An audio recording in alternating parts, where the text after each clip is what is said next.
Welcome to SAMIK'S Adorable Cooks. Crispy Paneer Nuggets. சில viewers தமிழ்லையும் கேட்டிருக்கனால நான் இதை தமிழ்லையும் சொல்கிறேன்.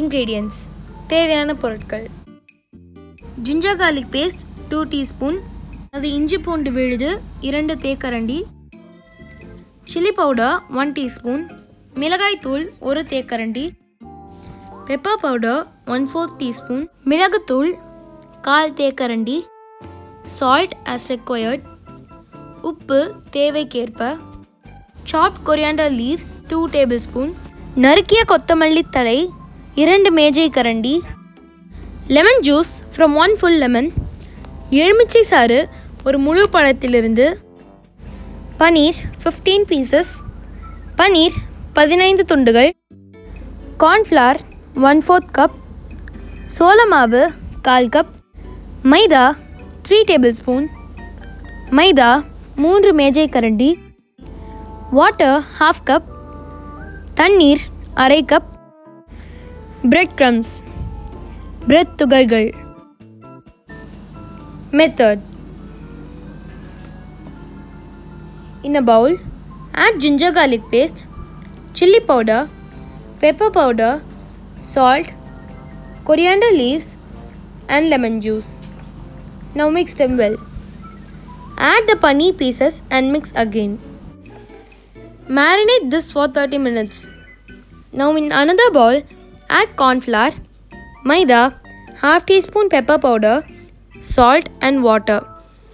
Mix well.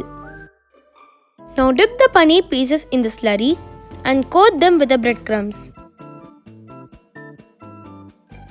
Deep fry the paneer pieces in oil and serve hot with your ketchup or mayonnaise. Your favorite crispy paneer nuggets are ready. செய்முறை: ஒரு பவுலில் இஞ்சி பூண்டு விழுது, மிளகாய் தூள், மிளகுத்தூள், உப்பு, கொத்தமல்லி இலை, எலுமிச்சை சாறு இதெல்லாம் போட்டு நல்லா மிக்ஸ் பண்ணிக்கோங்க. நம்ம கட் பண்ணி வச்சுருந்த பனீர் பீசஸை இதுக்குள்ளே போட்டு மிக்ஸ் பண்ணி 30 நிமிஷம் ஊற விட்டுருங்க. இப்போது இன்னொரு பவுலில் சோள மாவு, மைதா, மிளகுத்தூள், உப்பு, இது கூட தண்ணியும் சேர்த்து நல்லா மிக்ஸ் பண்ணிக்கோங்க. நம்ம ஊற வச்சுருந்த பனீர் பீசஸை இதுக்குள்ளே முக்கி பிரெட் க்ரம்ஸில் நல்லா புரட்டி எடுத்துருங்க. ஒருவேளை உங்கள்கிட்ட வீட்டில் பிரெட் க்ரம்ஸ் இல்லைன்னா நீங்கள் ரஸ்கை பொடி பண்ணி கூட அதை யூஸ் பண்ணிக்கலாம். இல்லைனா நீங்கள் ப்ளெயின் ப்ரெட்டை கூட மிக்சியில் போட்டு அரைச்சி எடுத்துக்கலாம். நம்ம அந்த பனீர் பீசஸை ஃப்ரை பண்ணி எடுத்தால் நம்ம crispy paneer nuggets ready.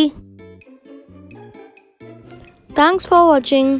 Please like, share and comment this video and click the bell icon so that you get notified every time when I upload a new video.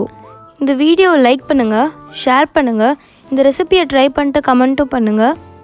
மறக்காமல் பெல் ஐக்கானையும் கிளிக் பண்ணுங்கள். அப்போ தான் நான் போடுற ஒரு வீடியோவும் உங்களுக்கு நோட்டிஃபிகேஷனில் வரும். நன்றி.